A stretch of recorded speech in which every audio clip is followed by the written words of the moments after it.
En el nombre del Padre, del Hijo y del Espíritu Santo. Amén. Señor, quiero alabarte y glorificarte, porque tu amor y tu misericordia me alcanzaron. Quiero alabarte y glorificarte, porque no nos tratas como merecen nuestras culpas. Quiero alabarte y glorificarte, porque tuyo es el poder, el honor y la gloria por siempre, Señor. Quiero alabarte y glorificarte, porque solo tú eres santo. Quiero alabarte y glorificarte, porque por tu santa cruz redimiste al mundo entero por amor y con amor. Te pido perdón, Señor, por todos mis pecados, de pensamiento, de palabra, de obra y de omisión.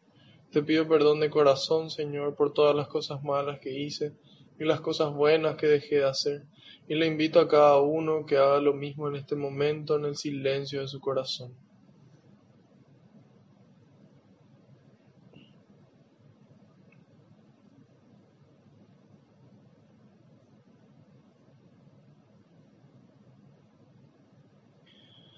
Te pido, Señor, que se cumpla tu palabra. Tú dijiste que donde dos o más estén reunidos en tu nombre, ahí vas a estar vos presente, Señor. Y nosotros sabemos que aunque no te podemos ver, estás aquí entre nosotros, contento de que podamos conocer tu palabra y tu mensaje, que podamos aceptarlo y llevarlo a la práctica, para que de esa forma sea de bendición para nosotros y todas las personas que se encuentren con nosotros. Te pido, Señor, que tú vayas por delante, que puedas allanar el camino de nuestra mente y nuestro corazón, para que esta semilla que se va a sembrar, que es tu palabra, pueda dar fruto y fruto en abundancia. En algunos el 30, en otros el 60 y en otros el 100%, Señor. Te pido, Señor, que yo crezca por completo y sea tu Espíritu Santo el que me inunde. Te doy gracias desde ya, Señor, porque sé que nos concedes todo lo que necesitamos y te entrego cada una de esas intenciones que todos traemos en el corazón. Te entrego, Señor, cada una de esas peticiones de oración que recibimos. Te pido, Señor, que las lleves con alegría al Padre para que nos la conceda en el momento apropiado y acorde a su voluntad. Glorias y alabanzas sean dadas a ti por los siglos de los siglos. Amén. Ahora les pido que en un momento de silencio intercedan por mí ante el Padre, para que todo lo que diga sean las palabras y el mensaje del Hijo, que sea el Espíritu Santo el que me guíe y que de esa forma se cumpla la voluntad del Padre. Y antes de eso decimos todos juntos: Espíritu Santo, vacíame de mí y lléname de ti hasta rebosar. Espíritu Santo, vacíame de mí y lléname de ti hasta rebosar. Espíritu Santo, vacíame de mí y lléname de ti hasta rebosar. Amén. Ahora les pido que intercedan por mí.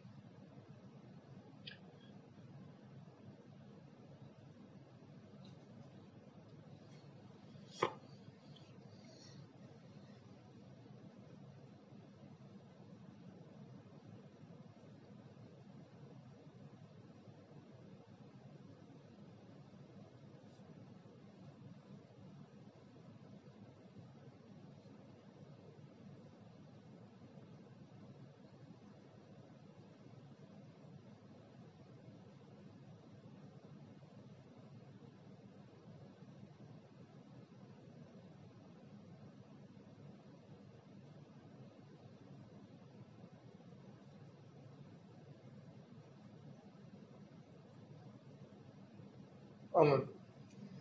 Empezamos. Salmo 1.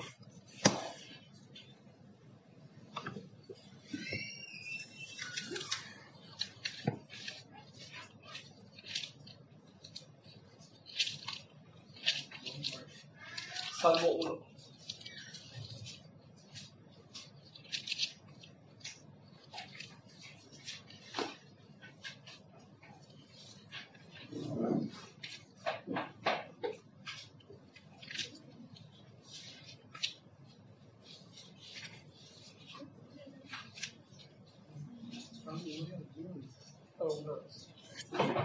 Pero este es un nuevo.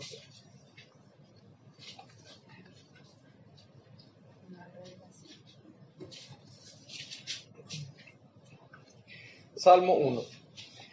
Los dos caminos.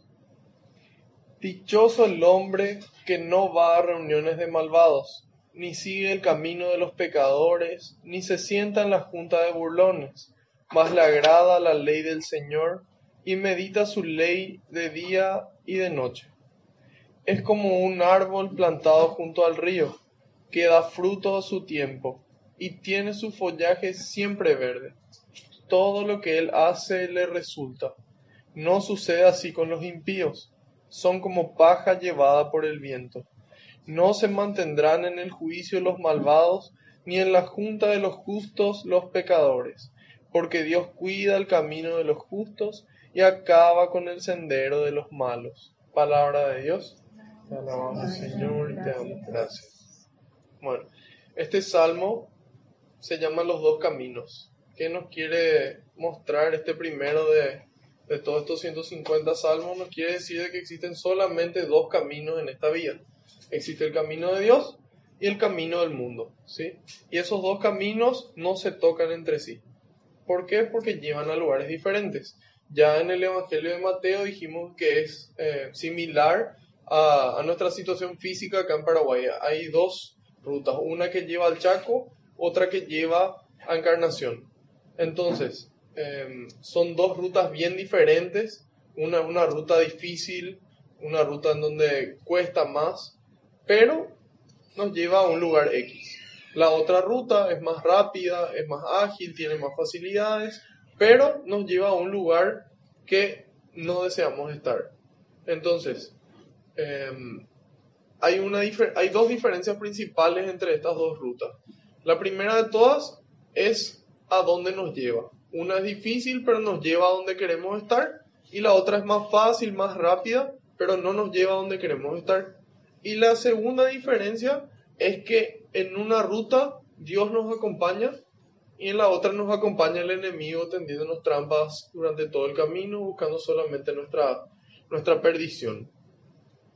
Entonces, aquí este salmo empieza diciendo: dichoso el hombre que no va a reuniones de malvados, ni sigue el camino de los pecadores, ni se sienta en la junta de burlones. Bueno, aquí nuevamente podemos ver esta teología judía donde ellos creían que juntarse con personas pecadoras les hacía a ellos impuros. Pero nosotros, si vemos en el Evangelio, ¿con quién se juntaba Jesús? Con todos esos pecadores, con todas esas personas discriminadas, con todas esas personas que se les hacía de menos, con los más necesitados. Con ellos se juntaba Jesús. Entonces, ¿qué pasa? Jesús va en contra de esto. Y de cierta forma sí, pero ¿por qué nos recomienda esto el Salmo? Porque desde el momento en el que nosotros nos juntamos con estas personas que pueden ser malvados, pecadores o burlones, si nosotros nos juntamos con ellos y terminamos actuando de la misma forma que ellos, entonces es perjudicial para nosotros y nuestra salvación personal está en juego, ¿sí? Entonces nosotros estamos llamados, así como dice Jesús, a hacer levaduras, y un poco de levadura hace fermentar toda la harina. Pero el problema es que la harina no hace fermentar la harina. Entonces, primero tenemos que transformarnos nosotros en levadura para después poder volver a la harina y de esa forma hacer fermentar. Entonces, desde el momento en el que yo no estoy lo suficientemente fuerte para dar testimonio, es conveniente que yo me aleje de estos malvados, pecadores, burlones. ¿Por qué? Porque se me contagia y está en juego mi salvación.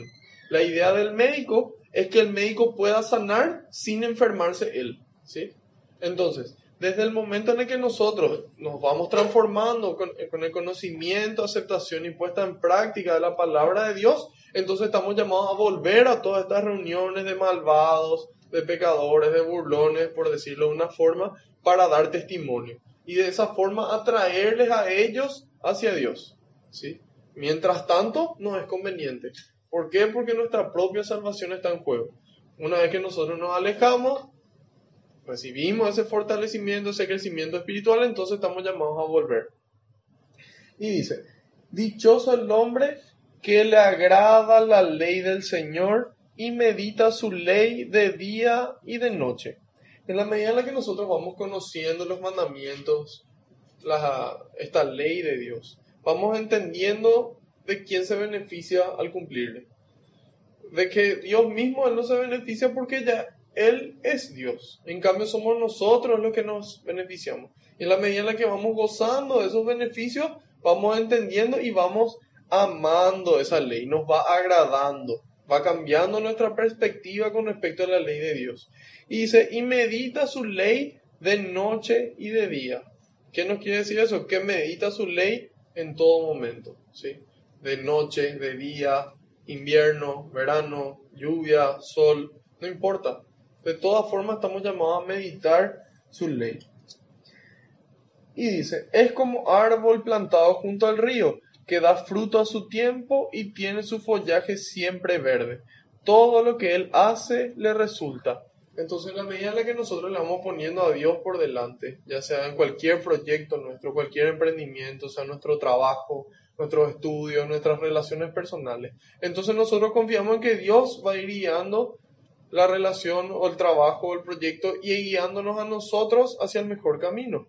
Entonces eso nos da a nosotros una tranquilidad de que si nosotros hicimos todo lo que pudimos y pusimos en manos de Dios y no funcionó, es porque todavía no tenía que ser nomás. Entonces, en la medida en la que Dios nos saca de las situaciones difíciles, o nos saca de ellas, o nos da la fuerza para sobrellevarlas. Entonces, eso nos permite mantener nuestro follaje siempre verde, permanecer. ¿Qué significa follaje siempre verde? Y que nosotros podamos estar alegres y tener paz. Después dice, no sucede así con los impíos, son como paja llevada por el viento. Ok, ¿qué es lo que significa eso? Significa que si nosotros hoy nos ponemos a pensar y yo le pregunto a los que están acá sentados, ¿quién le conoce a San Francisco? Bueno, asumo que el que cayó otorga, entonces todos le conocemos a San Francisco, ¿sí? Ok, ¿quién se acuerda de quién era el rey en la época de San Francisco? ¿O quién era el bandido más grande en la época de San Francisco? Nadie, ¿verdad? ¿En qué año estamos nosotros? Hay algunos parece que no saben en qué año estamos. ¿En qué año estamos nosotros? Bueno, en el 2019, ¿qué? Después de Cristo. 2019 después de Cristo, después de alguien, ¿sí? Y ahí nos damos cuenta de que una sola persona tuvo la influencia suficiente en la humanidad para partir la historia en dos. Y que haya un tiempo antes que él y un tiempo después que él. Y él fue el más bueno de todos. Él es el más bueno de todos. Y ahí nos damos cuenta de que en la medida en la que somos buenos, vamos a permanecer firmes y vamos a dejar una huella profunda en la historia de nuestra vida, de las personas y de la humanidad entera, incluso, si nos descuidamos. Pero que del malo, bueno, dice, son como paja llevada por el viento. Y después dice, no se mantendrán en el juicio los malvados, ni en la junta de los justos los pecadores. ¿Qué significa eso? Bueno, San Pablo nos dice que todas las personas van a resucitar. Pero, ¿por qué? ¿Para qué? Todas van a resucitar para rendir cuentas, ¿sí? Todos vamos a resucitar para rendir cuentas. Y bueno, Jesús ahí nos viene a aclarar de que en el momento en el que rendimos cuentas, bueno, algunos se van a quedar a su derecha, pasen los corderos a la derecha, los cabritos a la izquierda. A la derecha, pasen bendito de mi Padre, a ocupar el lugar que fue reservado para ustedes desde el inicio de los tiempos. Y los que se quedan a la izquierda, y bueno, malditos de mi Padre, pasen a ocupar el lugar que fue creado para el demonio y sus ángeles. Entonces, todos nosotros vamos a tener que en algún momento rendir cuentas, ¿sí? Y mientras tanto, ¿qué? Mientras tanto vamos a estar todos juntos, todos mezclados acá en este curso, en la Iglesia Católica, en el mundo entero, ¿sí? Porque ahí le preguntaban y le dicen el trigo y la cizaña. ¿Cortamos ya la cizaña? No, déjale que crezcan, porque si cortamos la cizaña podemos cortar el trigo también, déjale que crezcan. Y eventualmente cuando tengan que rendir cuentas, bueno, vamos a separar el trigo a un lado, la paja al otro lado y listo. Entonces, aquí nos dice, no se mantendrán en el juicio los malvados. Y sí, porque, ¿qué pasa? Nosotros muchas veces, así como en el colegio o en la facultad, una persona se aplaza. ¿Y qué dice el alumno? Dice, ese profesor no me aguanta, ese profesor me odia y el profesor me aplazó, ¿verdad? Y no funciona así la vida, no funciona así la facultad ni el colegio. Uno se aplaza porque uno personalmente no se preparó de la forma en la que tenía que prepararse y se fue y rindió. El profesor lo que hace es ser justo y le da a cada uno según su rendimiento. Y así mismo Dios, en el momento del juicio, Él nos va a decir, bueno, ¿qué recibiste? ¿Qué hiciste? ¿Qué dejaste de hacer? Listo, ¿verdad? Y nosotros libre y personalmente tomamos esa decisión. Entonces, Por eso dice, ni en la junta de los justos los pecadores. ¿Por qué? Porque eventualmente vamos a ser separados. Y después dice, porque Dios cuida el camino de los justos y acaba con el sendero de los malos. Parece luego que no sé, que a los justos le sopla viento atrás para que corran más rápido y a los otros le hace zangadilla, ¿verdad? Y no funciona así con Dios. O sea, Jesús viene y nos dice, bueno, Dios hace salir el sol sobre malos y bueno.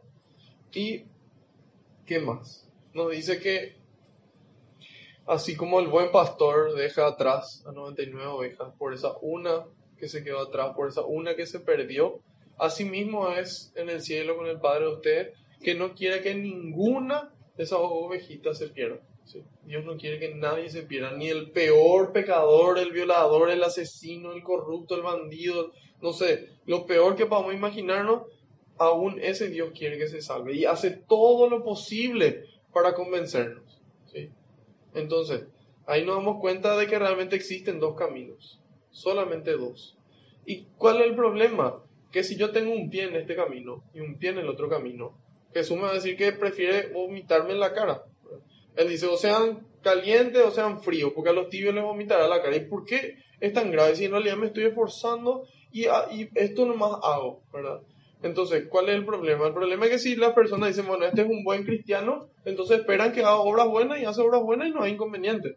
Si yo digo, bueno, esta persona no es cristiana, no cree en Dios y hace obras malas, y ya espero que haga obras malas. Pero ¿qué pasa cuando estos caminos se cruzan? ¿Qué pasa cuando el buen cristiano empieza a dar un antitestimonio y las obras que realiza no son las que Cristo haría? Entonces la gente dice, ¿para qué yo quiero ser cristiano si mira cómo viven estos cristianos? Inclusive van a mirarle a una persona que no es cristiana y van a decir, pero mira, este que no es cristiano, que no le conoce a Dios, es más bueno que el cristiano. Y de esa forma la gente se aleja de Dios. Entonces, si nosotros vamos a jugarnos por el camino de Dios, es importante saber que esto es un proceso, ¿verdad? O sea, a lo mejor de acá mañana algunos salen y por algún milagro se despiertan y ya están en el camino correcto y no hacen nada malo, ¿verdad? Y también puede ser que lo que nos pase a la mayoría es que empezamos a alejarnos de un camino, ¿verdad? Pero ser consciente que no podemos permanecer en los dos, ¿sí? ¿Por qué? Porque somos motivo de escándalo y porque le alejamos a la gente de Dios haciendo eso. Entonces, es cuestión de tomar una decisión, de elegir uno de los dos caminos, ¿sí? Y en uno de los dos caminos vamos a hacer como un árbol plantado al borde del río. ¿Qué significa? Que nunca le falta nada. Bueno, tiene paz, tiene felicidad y listo. Y en el otro caso, bueno, no es así. No sé si hay hasta aquí alguna pregunta, duda, consulta, comentario. Sí. Ahora, dice que tienes que estar en un camino o en el otro. Uh-huh. Pero a lo que creo que es más decidirte por el camino que él nos presenta, ¿verdad?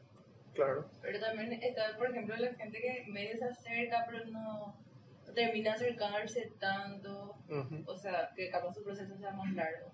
Uh-huh. Y para esa gente que sí está dando un mal testimonio del cristianismo, pero, ¿cómo le decís? No, es mejor que no sea por ahí. Y en realidad es cuestión de transmitirle lo que Dios dice, ¿verdad? Y es muy importante la prudencia y la forma, ¿verdad? En realidad, en la medida en que la persona se va evangelizando y va conociendo la palabra de Dios, ella sola, a la luz del Evangelio, su vida se va puliendo, ¿verdad? Entonces, de repente es cuestión de invitarle, es cuestión de mostrarle, es cuestión de tenerle paciencia, ¿verdad? Y no ser directo porque muchas veces se produce ese contraefecto, ¿verdad? Pero Jesús y Dios todo el tiempo nos empujan, ¿verdad? Y nos dicen, mira, ¿es este o es este? ¿Verdad? Entonces, en la medida, lo más fuerte que nosotros podemos hacer es nuestro testimonio de vida, ¿verdad? Porque le puedo decir, mira, yo me jugué pleno a este camino, en este camino yo soy feliz, en este camino yo tengo paz, y le transmito felicidad y paz a las otras personas, ¿verdad? En cambio, mira, hay personas que yo veo y veo que sufren por esto, ¿verdad? Entonces, de esa forma, y en la medida en la que querramos ser felices, eso requiere un compromiso, ¿verdad? Como todo en la vida. Entonces es cuestión de ser sutil y de ir evangelizando, o sea, ese proceso de que le conozca a Dios, a través nuestro principalmente. Entonces finalmente lo más importante es nuestro testimonio. Entonces eso es lo que más le va a convencer, porque si la persona dice, no, pero ¿para qué te voy a seguir a vos? ¿Por qué te voy a hacer caso a lo que vos me decís si vos mismo no haces? ¿Verdad? Entonces el momento en el que nosotros hacemos, dicen, si yo quiero eso. ¿Verdad?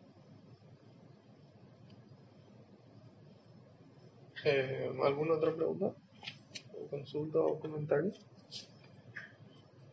Ok, excelente. Pasamos a Lucas 1.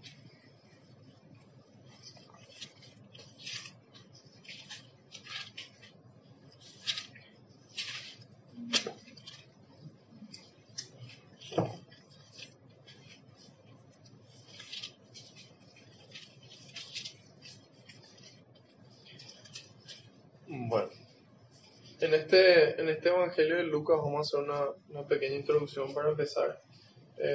Según los historiadores, Lucas es un médico sirio, en donde él habla griego y él no fue discípulo directo de Jesús, él no le conoció a Jesús, y vamos a ver enseguida de qué fue lo que él hizo. Lucas fue discípulo de Pablo, fue muy, muy seguidor de él, muy amigo de Pablo. El Evangelio de Lucas como tal, así como el Evangelio de Mateo, se escriben después del Evangelio de Marcos. El Evangelio de Marcos es el primero que se escribe. En base a eso, Mateo y Lucas toman un documento que se llama la Fuente Q, en donde estaban diferentes frases que Jesús dijo. En base a eso, ellos escriben sus evangelios, tomando el Evangelio de Marcos y la Fuente Q. Pero hay varias diferencias grandes entre el Evangelio de Mateo y el Evangelio de Lucas. Mateo escribe para los judíos, ¿sí? Entonces la forma en la que él se expresa, los judíos entienden. Mateo tiene un énfasis muy grande en lo que es el mesianismo de Jesús, en donde él va demostrando cómo las diferentes profecías del Antiguo Testamento se cumplen en Jesús, para que los judíos puedan entender. Tienen muy en cuenta lo que es el reino de los cielos, también es un evangelio más enfocado en la parte moral, y ese es el evangelio de Mateo, está dirigido a los judíos. El evangelio de Lucas, él escribe para los griegos, escribe para los romanos, escribe para los gentiles, para los paganos, para personas que no venían de ahí. Entonces de repente la terminología que utiliza es un poco más sencilla. El enfoque de Lucas es presentarle a un Dios más misericordioso, ¿sí? El Evangelio de la Misericordia también se le llama. Y otro énfasis que hace Lucas es con respecto a las mujeres. Le da más protagonismo a las mujeres y destaca mucho la actitud de Jesús con respecto a las mujeres, que hasta ese entonces había una actitud así universal de discriminación, y que Jesús muestra una actitud diferente. Y bueno, lastimosamente esa discriminación sigue hasta hoy. Pero Lucas hace esos destaques, también conocido como el Evangelio de la Misericordia, y de repente también como el Evangelio de las mujeres. Empezamos. Algunas personas han hecho empeño por ordenar una narración de los acontecimientos que se han cumplido entre nosotros, tal como nos han sido transmitidos por aquellos que fueron los primeros testigos y que después se hicieron servidores de la palabra. Después de haber investigado cuidadosamente todo desde el principio, también a mí me ha parecido bueno escribir un relato ordenado para ti, ilustre Teófilo. De este modo podrás verificar la solidez de la catequesis que has recibido. Siendo Herodes rey de Judea, vivía allí un sacerdote llamado Zacarías. Pertenecía al grupo sacerdotal de Abías, y su esposa, llamada Isabel, era también descendiente de una familia de sacerdotes. Ambos eran personas muy cumplidoras a los ojos de Dios, y se esmeraban en practicar todos los mandamientos y leyes del Señor.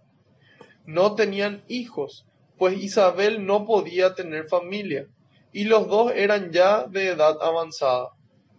Mientras Zacarías y los otros sacerdotes de su grupo estaban oficiando ante el Señor, le tocó a él en suerte, según las costumbres de los sacerdotes, entrar en el santuario del Señor para ofrecer el incienso.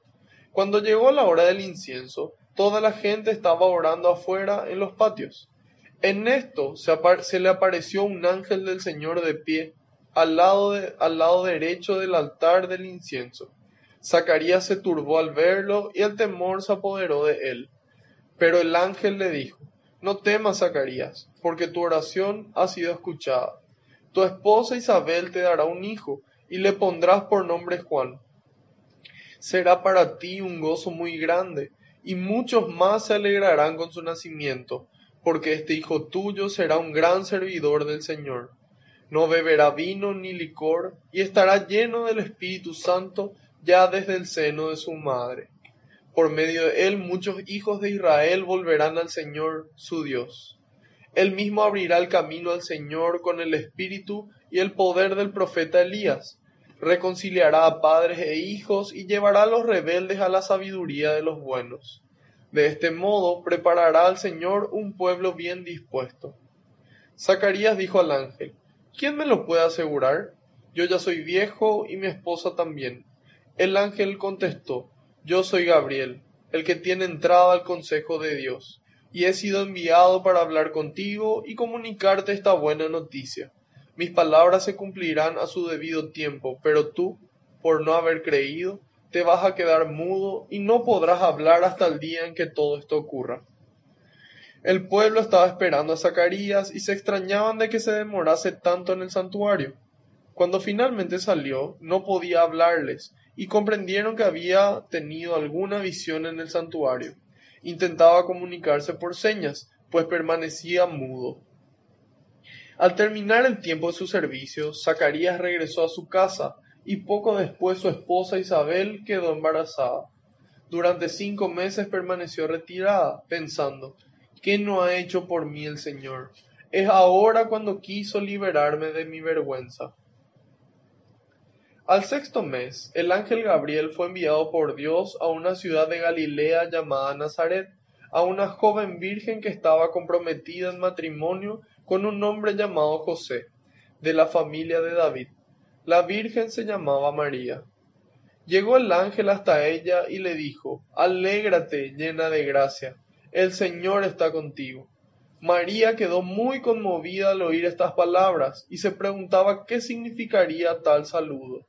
Pero el ángel le dijo: No temas, María, porque has encontrado el favor de Dios. Concebirás en tu seno y darás a luz un hijo, al que pondrás el nombre de Jesús. Será grande y justamente será llamado el Hijo del Altísimo. El Señor Dios le dará el trono de su antepasado David, gobernará por siempre al pueblo de Jacob y su reinado no terminará jamás.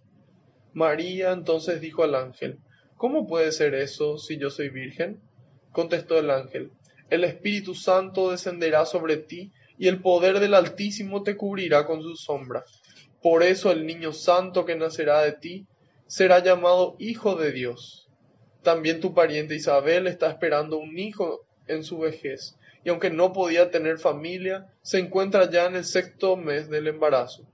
Para Dios nada es imposible. Dijo María: Yo soy la servidora del Señor, hágase en mí tal como has dicho. Después la dejó el ángel. Palabra del Señor. Bueno, en esta primera mitad del capítulo 1 del Evangelio de Lucas, empieza él narrando diciendo lo siguiente: algunas personas han hecho empeño por ordenar una narración de los acontecimientos que se han cumplido entre nosotros, tal como nos han sido transmitidos por aquellos que fueron los primeros testigos, tal como nos ha sido transmitidos por aquellos que fueron los primeros testigos, y después se hicieron servidores de la palabra. Entonces ahí él da testimonio de que él no era discípulo directo, pero que él quería averiguar de los testigos qué fue exactamente lo que pasó. Y dice: después de haber investigado cuidadosamente todo desde el principio, también a mí me ha parecido bueno escribir un relato ordenado para ti, ilustre Teófilo. Entonces, ¿qué hace Lucas? Dice que hubo personas que se empeñaron en obtener los hechos de forma ordenada, y él dice: bueno, yo personalmente voy a hacer una investigación y voy a escribir esto. Me parece que es bueno dejar por escrito. Y le dedica 2 libros a esta persona que se llama Teófilo. Él escribe 2 libros. Lucas escribe lo que es el Evangelio según San Lucas y también escribe Hechos de los Apóstoles, ¿sí? En el comienzo de Hechos de los Apóstoles también Lucas le dedica a Teófilo. Y entonces nosotros decimos, pero ¿quién es Teófilo, verdad? Buenas noches. ¿Quién es Teófilo? Bueno, Teófilo, la palabra Teófilo, el nombre Teófilo significa amado de Dios o significa querido de Dios, ¿sí? Ese es el significado. Entonces, para hoy nosotros, todos nosotros somos amados de Dios, somos amigos de Dios, se escribió para nosotros también, ¿sí? En aquel entonces él escribe a su amigo Teófilo, que no se sabe con certeza si quién era. Se cree que era un amigo, un compañero de viaje de Lucas y era un ciudadano adinerado, era un ciudadano con poder adquisitivo, entonces era como costumbre escribirle eso a esa persona, entonces esa persona con los medios que tenía mandaba a hacer copias, porque en ese entonces no existía la imprenta, entonces mandaba a hacer copias para poder distribuir esos documentos. Entonces Lucas escribe dos libros, escribe su Evangelio y escribe Hechos de los Apóstoles, que es la continuación. Cuando nosotros leemos Hechos de los Apóstoles nos damos cuenta que está perfectamente conectado con esto y la teología coincide, todo coincide. Y dice, de este modo podrás verificar la solidez de la catequesis que has recibido. Entonces ahí nos damos cuenta que esta persona, Teófilo, ya recibió una catequesis, pero que todos estos documentos ordenados, y así como Lucas era médico, era una persona metódica, cuidadosa, iba a darle a Teófilo una confianza mayor. ¿En qué sentido? Porque dice, podrás verificar la solidez de la catequesis. Entonces, esa es la misión de este evangelio. Que nosotros hoy, después de haber estudiado ya el primer evangelio de Mateo, podamos verificar la solidez de esa enseñanza que fuimos recibiendo. Después dice, siendo Herodes rey de Judea, vivía allí un sacerdote llamado Zacarías. Entonces ahí nos damos cuenta de cómo Lucas va ubicándonos a nosotros en el contexto histórico, en el contexto político de la época en la que nace Jesús, ¿sí? Entonces, ¿quién era el rey? Era Herodes. Él era el rey de Judea. Y nos dice que vivía allí un sacerdote llamado Zacarías. Pertenecía al grupo sacerdotal de Abías. Y su esposa, llamada Isabel, era también descendiente de una familia de sacerdotes.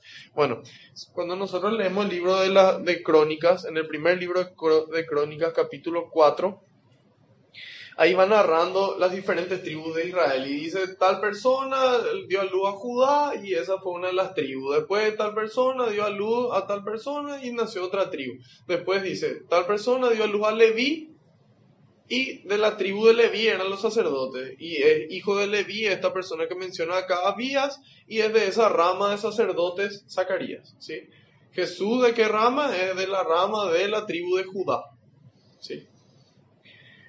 Entonces acá nos dice que esta familia era Zacarías y también nos dice que su esposa, que se llama Isabel, también era de familia de sacerdotes. O sea, era una familia de personas instruidas, ¿sí? Y dice, ambos eran personas muy cumplidoras a los ojos de Dios. Ambas personas eran muy cumplidoras a los ojos de Dios. ¿Qué significa eso? Significa que este es el ejemplo para nosotros. Nosotros muchas veces, ¿qué hacemos? Agarramos y cuando la gente nos ve, entonces procuramos respetar las reglas de tránsito, no pagar coima, no copiar en un examen, llegar a tiempo, etcétera, etcétera. Pero cuando nadie nos ve, ahí hacemos de las nuestras, ¿verdad? Pero nos olvidamos de repente de que hay un Dios que todo lo ve, ¿sí?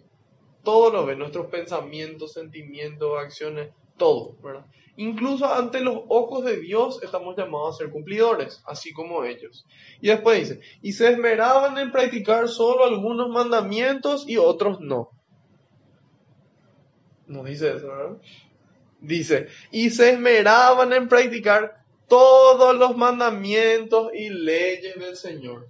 Se esforzaban. ¿Qué implica eso? De que hay veces que evidentemente como eran seres humanos, eran personas, a veces no les salía, a veces se equivocaban, pero se esforzaban, ¿sí? Por cumplir todo. Nosotros muchas veces, ¿qué hacemos? Nosotros decimos, no, lo que pasa es que mira, yo ya cumplo todos los mandamientos, le ayudo a las personas, le honro a mi papá y a mi mamá, no le robo a nadie, no le mato a nadie, pero el tema es irme a la misa, lo que no, ¿verdad? Y el tercer mandamiento es santificarás las fiestas, ¿sí? Entonces, nosotros estamos llamados a cumplir todos los mandamientos, no algunos nomás, ¿sí? O de repente yo hago todo esto, pero yo llego tarde nomás. Y eso es robarle tiempo a las personas. Y como nosotros dijimos, todos estos mandamientos de Dios se aplican a nuestras tres partes. Nosotros como personas, como seres humanos, tenemos tres partes. Tenemos cuerpo, tenemos mente y tenemos espíritu, ¿sí?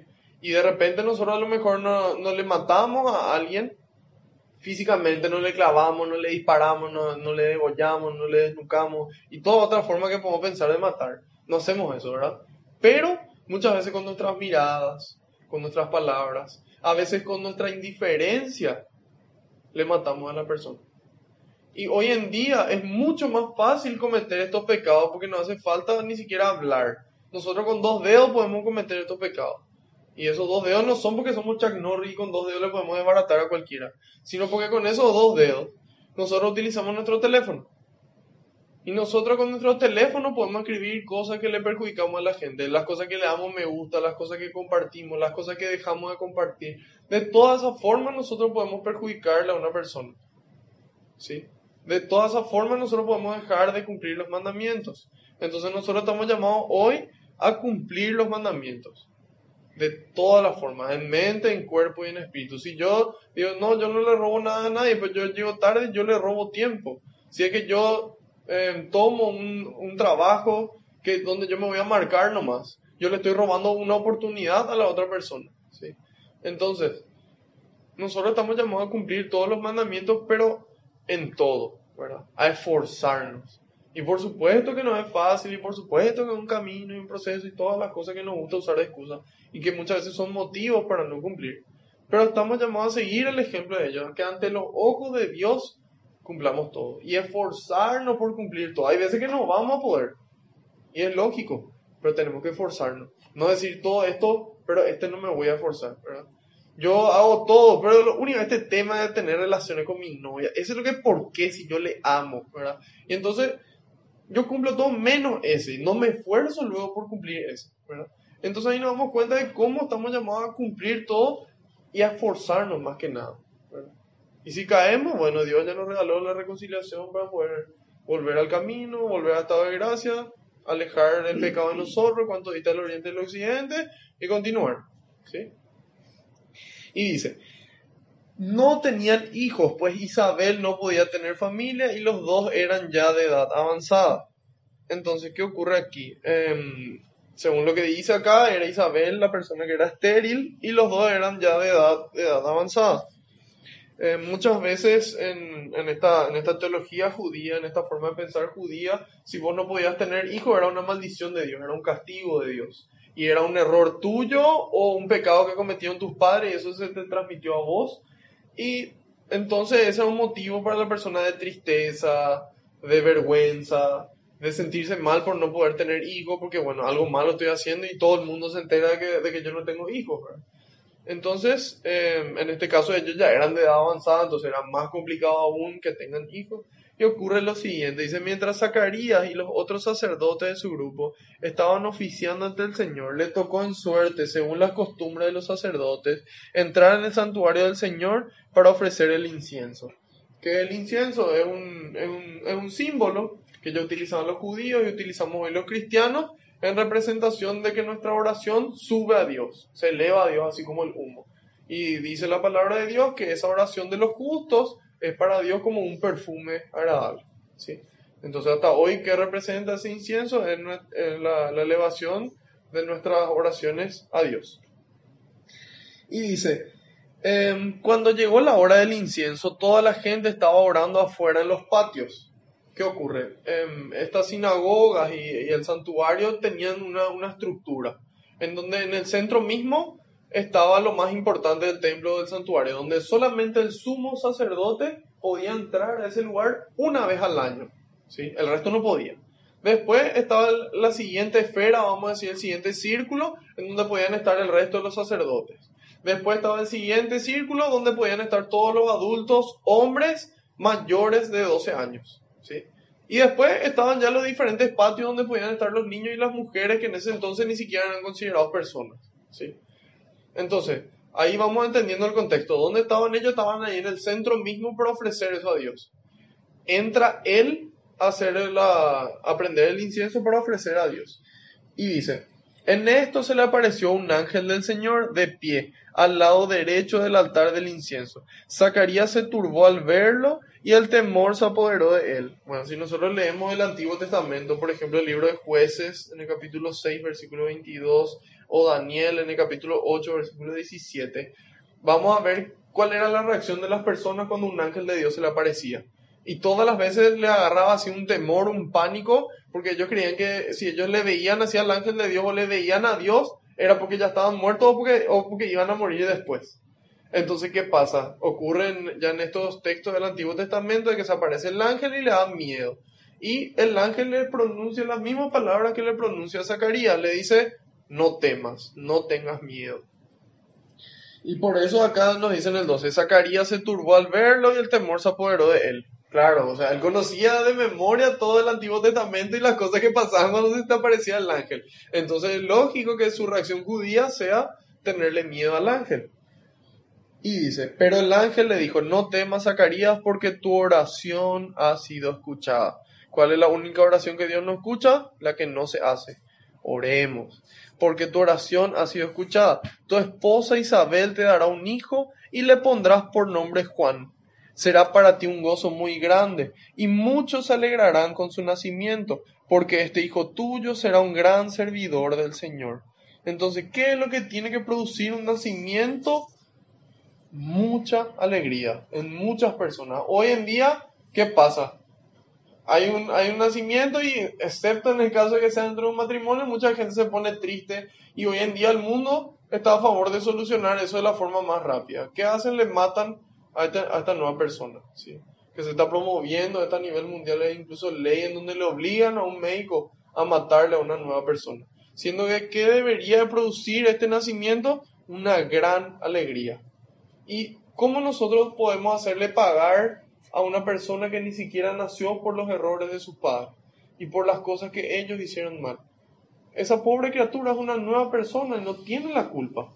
Y no solamente no tiene la culpa, sino que esa persona puede ser un gran servidor del Señor, como dice aquí. Puede ser que muchas personas se conviertan y se salven gracias al testimonio de esa persona que no se le dio la oportunidad de nacer. Entonces nosotros como cristianos, como católicos, estamos llamados a luchar por la vida, ¿sí? Y animarle a las personas. Hay personas que dicen, ¿y si fue una violación o lo que sea? ¿Y qué culpa tiene el nuevo hijo? ¿Por qué él va a tener que pagar por los errores de sus padres o de uno de sus padres? No tienen por qué pagar. Entonces estamos llamados nosotros a buscar las alternativas, a promover esas alternativas, a que la gente pueda adoptar, a que muchas otras soluciones puedan darse, ¿verdad? Pero nosotros muchas veces, como la solución ideal no se da, entonces buscamos una solución alternativa. Pero bueno, eso es un tema aparte. Aquí a Zacarías le anuncia y le dice, muchos más se alegrarán con su nacimiento, porque este hijo tuyo será un gran servidor del Señor. No beberá vino ni licor y estará lleno del Espíritu Santo ya desde el seno de su madre. Bueno, cuando avancemos un poco más en el Evangelio vamos a ver cómo es que Juan el Bautista se llena del Espíritu Santo desde el seno de su madre. Después dice, por medio de él, muchos hijos de Israel volverán al Señor su Dios. Él mismo abrirá el camino al Señor con el Espíritu y el poder del profeta Elías. Bueno, ahí nos hace acordar ya al Evangelio de Mateo, donde nos menciona de que el nuevo Elías va a ser Juan el Bautista. ¿Qué implica eso? Que no es que Elías se va a reencarnar o Elías va a volver, porque eso era lo que ellos pensaban a la luz del Antiguo Testamento. Entonces ahí Jesús nos aclara de que Juan el Bautista va a cumplir el mismo rol que cumplió Elías en el Antiguo Testamento, ¿sí? Y nos dice, reconciliará a padres e hijos y llevará a los rebeldes a la sabiduría de los buenos. De este modo preparará al Señor un pueblo bien dispuesto. Bueno, nosotros sabemos por el Evangelio de Mateo que Juan hizo un bautismo de conversión y que eso, fue generando en las personas esa actitud de mejorar, preparándoles para la venida del Mesías. Después dice, Zacarías dijo el ángel, ¿quién me lo puede asegurar? Yo ya soy viejo y mi esposa también. El ángel le contestó: yo soy Gabriel, el que tiene entrada al consejo de Dios, y he sido enviado para hablar contigo y comunicarte esta buena noticia. Mis palabras se cumplirán a su debido tiempo, pero tú, por no haber creído, te vas a quedar mudo y no podrás hablar hasta el día en que todo esto ocurra. Bueno, ¿qué ocurre acá? Parecía como que Dios es muy duro con Zacarías, porque le dice: bueno, no creíste, entonces te quedas mudo, ¿verdad? Y parece como si fuera un castigo, pero en realidad es una consecuencia de su falta de fe. ¿Por qué? Porque Zacarías era una familia de sacerdotes, su esposa era una familia de sacerdotes. ¿Qué implica eso? Que ellos conocían el Antiguo Testamento. Cuando nosotros miramos el libro del Génesis, el primer ejemplo que encontramos luego ya es Abraham. Cuando él se llamaba Abraham todavía, él pensaba que su señora no podía tener hijo con su señora, entonces que agarra a su señora misma y le convence de que tenga un hijo con la esclava, con Sara. Abraham tiene una hija con Sara, ahí nace Ismael. A partir de Ismael nace todo el Islam. Todo el Islam nace a partir de Ismael. Y ahí nos damos cuenta de lo que ocurre, ¿verdad? De cómo nuestros actos pueden tener consecuencias en toda la humanidad entera. Y el Dios en el que creen los islamitas es Alá, y es exactamente el mismo Dios en el que nosotros creemos. Ellos son una de las tres religiones que son monoteístas. Está el cristianismo, están los judíos y el Islam. Bueno, el Islam cree exactamente el mismo Dios. Ese Dios al que ellos le llaman Alá, nosotros le llamamos Yahvé. Pero después, bueno, sabemos que tienen muchas cosas diferentes en su doctrina, en el Corán, etcétera, etcétera. Entonces, después Dios le hace una promesa a Abraham, y nace, ¿quién? Isaac. Nace Isaac, que es su segundo hijo. El hijo con su esposa. Y su mujer ya era estéril. Después Isaac, su mujer también era estéril. Leemos eso en Génesis. ¿Y qué pasa? Ahí nace Jacob.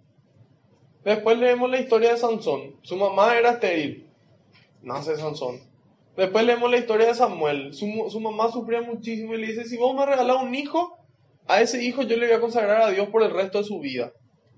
Dios le concede eso y nace Samuel.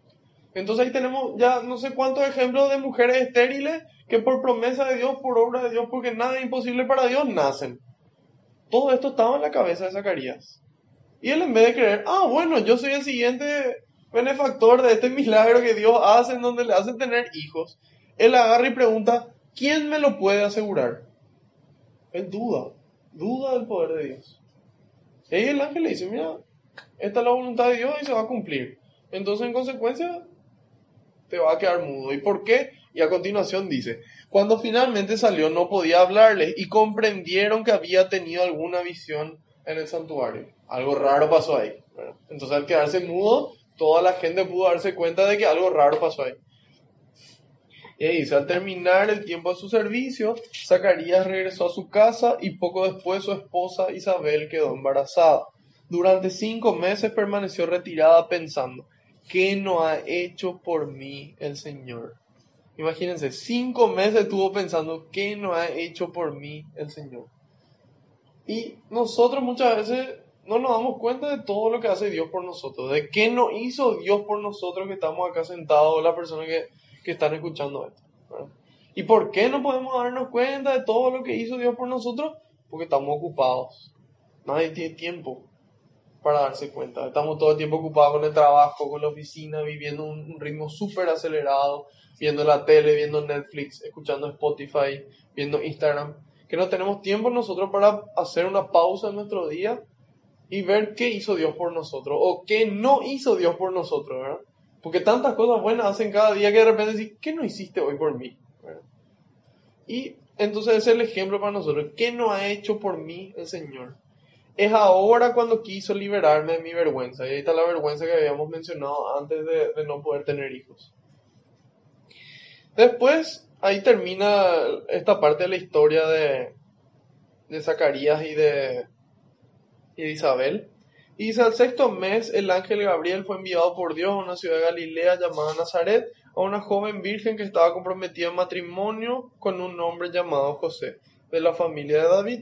La virgen se llamaba María. Bueno, ahí nuevamente nos da el contexto de que José era de la familia de David, nos dice en tal ciudad, de tal lugar, y el nombre de la virgen, ¿sí? Y dice: llegó el ángel hasta ella y le dijo: Alégrate, llena de gracia, el Señor está contigo. ¿Le suena eso? Sí, ¿verdad? Es una oración que todos los católicos prácticamente rezamos desde que somos chicos hasta hoy. ¿Y qué ocurre? En esa oración nosotros decimos, Dios te salve María, llena eres de gracia, el Señor está contigo. Y decimos, Dios te salve María. Y acá dice, alégrate. ¿Qué es lo que pasa? Y si nos ponemos a pensar y decimos, bueno, Dios te salve María, o sea que Dios le salve a María, o sea que María no se salvó todavía. Esto está muy mal, ¿verdad? O sea, ahí nos damos cuenta de que lo que estamos diciendo parece que no tiene sentido, que no cuadra. Dios te salve María. Ok, pero las palabras originales del ángel eran alégrate, ¿verdad? Alégrate, era una forma de saludo. Entonces, ¿por qué se llama, cómo se llama esa oración? Se llama Ave María, ¿verdad? ¿Por qué? Porque bueno, si nosotros nos remontábamos hace muchos años atrás decían Ave César, ¿verdad? O hoy en día incluso en Inglaterra se dice Dios salve a la reina, ¿sí? Y bueno, entonces Dios te salve María es la forma de saludarle a la Virgen, es una forma de traducir alégrate, ¿sí? Después dice llena de gracia. ¿Qué significa cuando algo está lleno? Significa que no cabe absolutamente más nada, ¿sí? ¿Y qué es la gracia para nosotros hoy? Es la ausencia de pecado. Entonces, si María es la llena de gracia, significa que no había pecado en ella. Pero ¿cómo no había pecado en ella si todos venimos con el pecado original y sí o sí cometemos algún pecado? ¿Cómo ella no tenía ninguno de esos? Si todavía no existía la confesión en ese entonces, ni el bautismo en el Espíritu Santo que Jesús viene a enseñar. Y eso implica que ella ya nació llena de gracia. Y ese es el dogma de nuestra fe que se conoce como la Inmaculada Concepción de María, que ella al momento de nacer ya no tenía ese pecado. Y al decirle llena de gracia, esa palabra en griego se llama kecharitomene. Esa palabra se utiliza solamente una vez en toda la Biblia, desde el Antiguo Testamento hasta el Apocalipsis. Una sola vez se utiliza la palabra kecharitomene, que significa llena de gracia, y se utiliza para ella. ¿Y por qué le saluda diciéndole kecharitomene? ¿Por qué le cambia el nombre? Bueno, cuando Dios le asigna una misión a una persona, le cambia el nombre. A Abraham le cambió el nombre y le puso Abraham. A Jacob le cambió el nombre y le puso Israel. A Pedro más adelante le va a cambiar el nombre y le va a poner Kefas o Cefas, que significa piedra. A María, como le va a asignar una misión, le cambia el nombre y le pone kecharitomene. Y su misión va a ser tan grande que la única vez en la que en toda la Biblia se menciona ese nombre es a ella, ¿sí? Entonces hasta ahí tenemos alégrate llena de gracia. Después viene el Señor está contigo. Nosotros hoy decimos el Señor es contigo. Ese es un mensaje que Dios ya en el Antiguo Testamento, cuando le enviaba una misión a sus diferentes guerreros, profetas, le decía, el Señor está contigo. Dios está contigo. ¿Para qué? Para que sientan esa confianza y esa fuerza de que no se van solos, sino que es Dios mismo el que les acompaña en esa misión.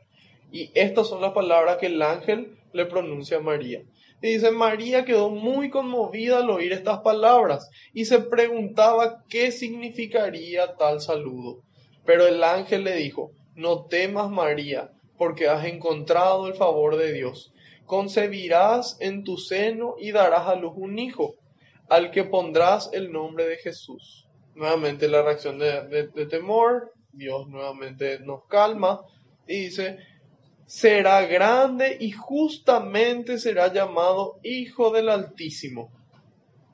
Si es llamado Hijo del Altísimo es porque es Hijo de Dios, entonces vamos a ver más adelante de que es Dios mismo Jesús, porque dice, el Señor le dará el trono de su antepasado David, gobernará por siempre al pueblo de Jacob y su reinado no terminará jamás. Después María entonces dijo al ángel, ¿cómo puede ser eso si yo soy virgen? En otras traducciones dice, ¿cómo puede ser eso si yo no conozco varón? Y nosotros decimos, conozco varón, pero si vos le conocés nomás no pasa nada. Bueno, pero en el lenguaje judío, conocer significa tener relaciones. Entonces, en otro dice, si yo no tengo relación con ningún varón, y nos damos cuenta de cómo las diferentes traducciones se van adaptando a la necesidad. En este caso, una necesidad pedagógica de poder enseñar, entonces se pone un término que todos entendemos. Y entonces ahí, ¿cómo puede ser eso si yo soy virgen? Contestó el ángel, el Espíritu Santo descenderá sobre ti y el poder del Altísimo te cubrirá con su sombra.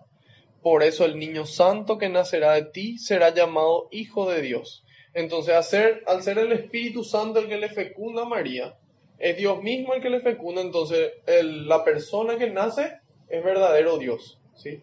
Y esta persona es verdadero Dios y verdadero hombre, 100% humano, 100% Dios, ¿sí?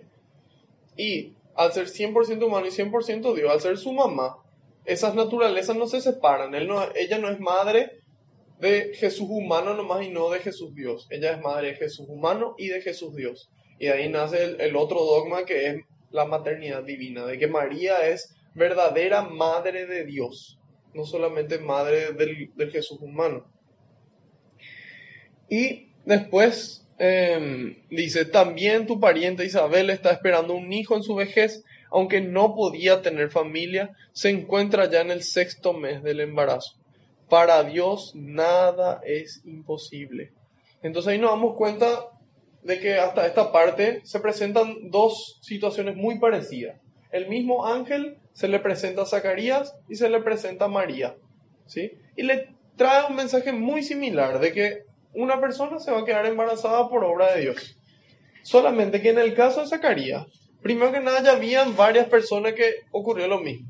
¿Por qué? Porque no es que el Espíritu Santo es el que le fecunda a la mujer. No, son sus mismos esposos los que le fecundaban por obra de Dios a una mujer estéril y tenían hijos. En el caso de María, ella dice, ¿cómo es esto posible si yo no conozco varón, si yo soy virgen? ¿Verdad? O sea, ahí nos damos cuenta de que el milagro que le anuncia el ángel a María es mucho más grande que el milagro que le anunció a Zacarías. Y aún así, ella no duda. Ella lo único que tiene una simple curiosidad es, ¿cómo puede ser esto si yo soy virgen? En cambio, el otro le dice, ¿quién me puede asegurar que lo que vos me decís es cierto? ¿Por qué yo te voy a creer? Ella le dice, yo te creo, pero ¿cómo? ¿Verdad? Entonces ahí nos damos cuenta de la diferencia. Uno es mera curiosidad, el otro es incertidumbre, el otro es falta de fe. Y una vez que el ángel le explica y le da un ejemplo y le dice, inclusive tu prima, que era estéril, hoy está en su 6º mes de embarazo, para Dios nada es imposible. Entonces eso fue suficiente para María. ¿Y qué hace ella? Ella libremente le responde, yo soy la servidora del Señor, hágase en mí tal como has dicho. Entonces, recién en ese momento se produce la encarnación del Verbo. El primer misterio gozoso cuando nosotros rezamos el rosario es la anunciación del ángel y la encarnación del Verbo. Son dos momentos diferentes. ¿Por qué? Porque Dios la anuncia, pero ella en su libertad decide decirle sí. Cuando ella decide decirle que sí, ahí se produce la encarnación del Verbo, ¿sí? La concepción de Jesús. Y entonces ahí nos damos cuenta de esta diferencia, ¿verdad? De cómo la fe actúa en las personas, ¿verdad? Y de cómo esa fe mueve el poder de Dios. Y haciendo así un resumen, ¿verdad? Tenemos esta situación aquí, en donde primero que nada empieza este evangelio narrándonos de que sentía esa necesidad de narrar los acontecimientos de forma ordenada y que hace una investigación cuidadosa y metódica y que en base a eso él escribe este evangelio. Entonces, ¿cómo nosotros podemos saber qué le dijo el ángel a María? ¿Cómo llegaron esas palabras a Lucas? Bueno, nosotros según la tradición, nosotros creemos que San Lucas le conoció a la Virgen María. Que él en uno de sus viajes con San Pablo le conoce a María y es María misma la que le transmite esta información que está narrada aquí, ¿sí? Y ahí nos presenta, bueno, estas dos situaciones de fe, en donde nos muestra las diferentes reacciones y a qué estamos llamados nosotros a cumplir y a forzarnos a cumplir todas las leyes, toda la ley de Dios y ante los ojos de Dios mismo, ¿verdad? Y así como María, en la medida en la que vamos conociendo esta palabra de Dios, poder decir libre y voluntariamente sí. Así como rezamos en el Ángelus, ¿verdad? Decimos primero, el ángel del Señor anunció a María y ella concibió por obra y gracia del Espíritu Santo, ¿verdad? Después, he aquí la esclava del Señor, hágase en mí según tu palabra. Y ahí nos damos cuenta de cómo varias de las cosas que nosotros rezamos están metidas y tienen un fundamento bíblico, no solamente la tradición de la, de la iglesia. Y que estamos llamados, así como Isabel, a prestar atención para poder decir, así como ella, ¿qué no ha hecho por mí el Señor? Ya nos mostró que existen dos caminos, que vamos a recibir en un camino, que vamos a dejar de recibir en el otro. Entonces hoy nos invita a Dios a tomar una decisión, ¿verdad? A hacer como Zacarías que duda, o a hacer como María que se aferra a una promesa de su Dios, ¿verdad? De ese Dios que le ama y que le envía este mensajero. Y hoy Dios, así como Lucas le escribió a Teófilo, Dios mandó a escribir este evangelio para que nosotros podamos tomar una decisión, ¿sí? Para que podamos conocer de que nada es imposible para Dios.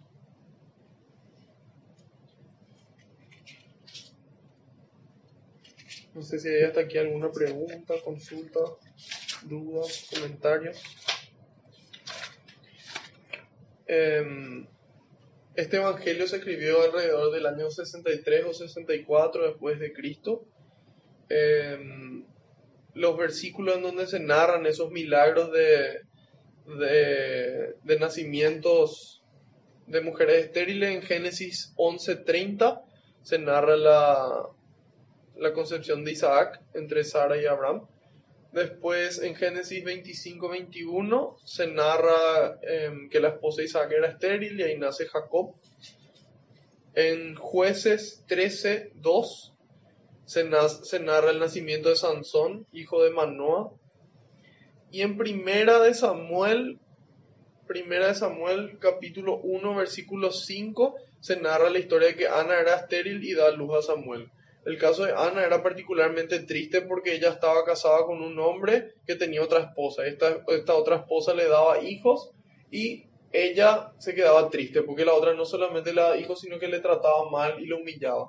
Hasta que en cierto momento ella se siente tan triste que empieza a llorar desconsoladamente y le pide a Dios que si le daba un hijo, ella le iba a consagrar a Dios. Y Dios escucha su oración y así nace milagrosamente Samuel. Y esos fueron todos los hechos narrados donde hubo esos milagros. Y en Éxodo 3:12 y en Ruth 2:4 tenemos algunos versículos donde se menciona que el Señor está contigo, que son las mismas palabras que le pronuncia el ángel a María.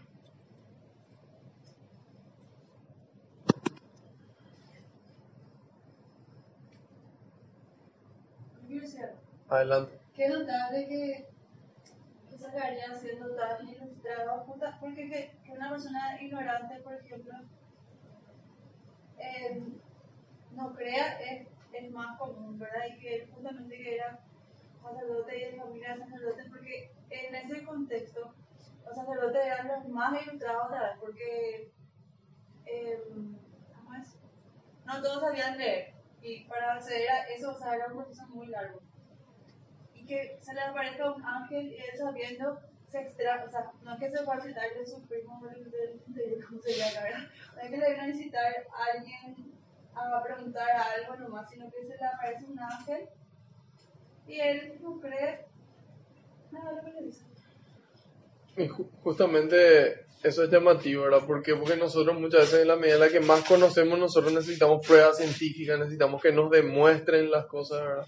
Y eso nos hace soberbios. En cambio, ella tiene esa humildad, ¿verdad? La humildad perfectísima de una virgen que le atrae a esa omnipotencia de Dios, ¿verdad? Entonces, justamente siempre la omnipotencia de Dios, su poder infinito, se deja atraer por la humildad. ¿Por qué? Porque nosotros en nuestra soberbia no le dejamos actuar, no acudimos a Él. No creemos que Él tiene el poder para hacer. Y entonces Él no puede obrar, porque Él respeta nuestra voluntad. Entonces, así mismo, en la medida en la que nos volvemos humildes, ya sea que tengamos muchos conocimientos o no, Dios va a obrar, ¿verdad? Entonces finalmente es la actitud que tenemos nosotros a causa de nuestros conocimientos, ¿verdad? Porque él tenía esos conocimientos, pero era eso como que lo que le hacía dudar a él, ¿verdad? Entonces, ser consciente que el conocimiento de por sí no es malo, pero que siempre tiene que ir unido a la oración y eso nos permite a nosotros mantenernos humildes, ¿verdad? Y a las obras de caridad, en la medida en la que nosotros balanceamos esos conocimientos con la oración y con las obras, todo todo adquiere más sentido y se potencian entre ellos. También algo que preguntaron en el otro curso es si es que él no creyó porque él era más viejo y en cambio ella era más joven nomás y por eso era ingenua y por eso le creyó. Y entonces yo le di el ejemplo de que Abraham, teniendo, no sé, 100 años, Dios le pide que sacrifique a su único hijo, ¿verdad? Que le sacrifique a Isaac.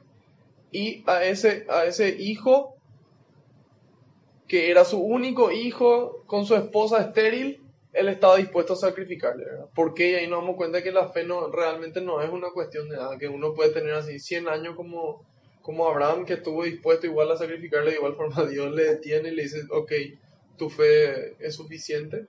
Y entonces ahí nos damos cuenta de cómo la fe no es dependiente de la edad, o sea, la fe puede ser grande o puede ser pequeña, que ya depende del corazón de cada uno.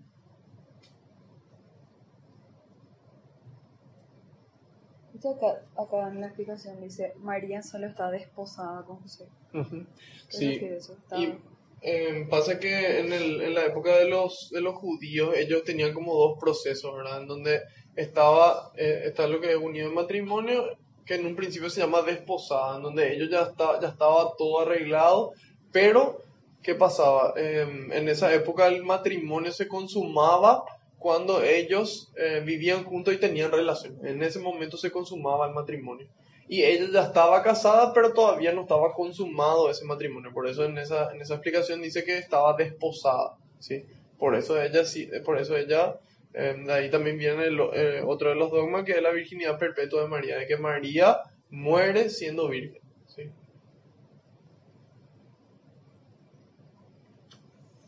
¿Alguna otra duda, consulta, pregunta, comentario? Y les repito, este es el momento, porque después la gente dice, no, lo que pasa es que hemos demasiado poco tiempo. No, tienen que prepararse y entonces en el momento de la pregunta, tiran sus preguntas. Y es importante que pregunten, porque todo lo que ustedes pregunten, puede haber alguien más que está acá sentado o alguien más que está escuchando y de su casa quiere saber la respuesta. Entonces, cualquier duda que tengan va a ser de beneficio para ustedes y para otras personas. Entonces, no tengan miedo. Al contrario, sientan ese coraje, ese impulso del Espíritu Santo y todas esas cosas lindas para hacer sus preguntas, o comentarios, o dudas, o lo que sea.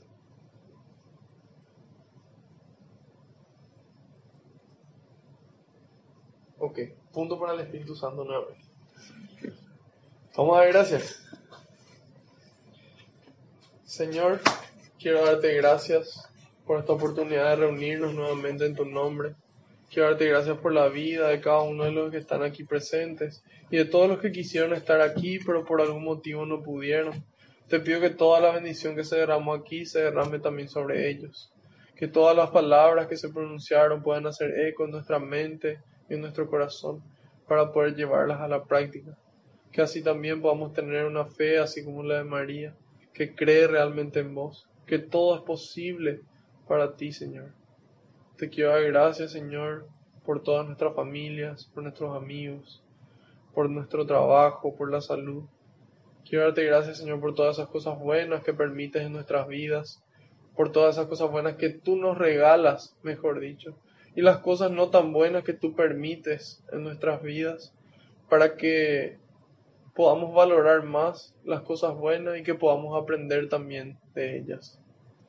Te doy gracias, Señor, por todo lo que nos diste en la vida y por todo lo que no nos diste, por todo lo que nos das y lo que no nos das, y por todo lo que por todo lo que nos vas a dar y lo que no nos vas a dar también, Señor, porque en tu infinito amor y en tu infinita sabiduría sabes que es mejor para cada uno de nosotros, para nuestro entorno y para la humanidad entera. Que podamos decir siempre, ¿qué no ha hecho por mí el Señor?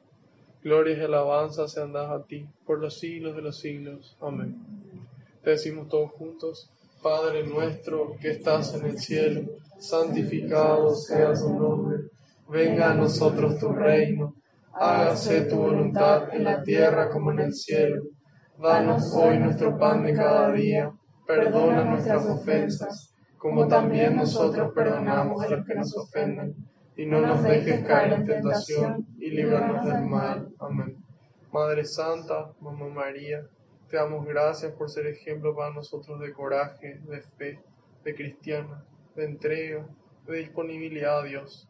Te damos gracias por amarnos, por luchar cada día con nosotros este combate espiritual, por interceder por nosotros ante el Padre, ante tu Hijo y ante el Espíritu Santo, y por mostrarnos el camino a Jesús para que podamos hacer lo que Él nos dice. Dios te salve María, llena eres de gracia, el Señor es contigo.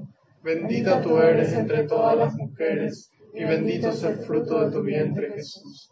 Santa María, Madre de Dios, ruega por nosotros pecadores, ahora y en la hora de nuestra muerte. Amén.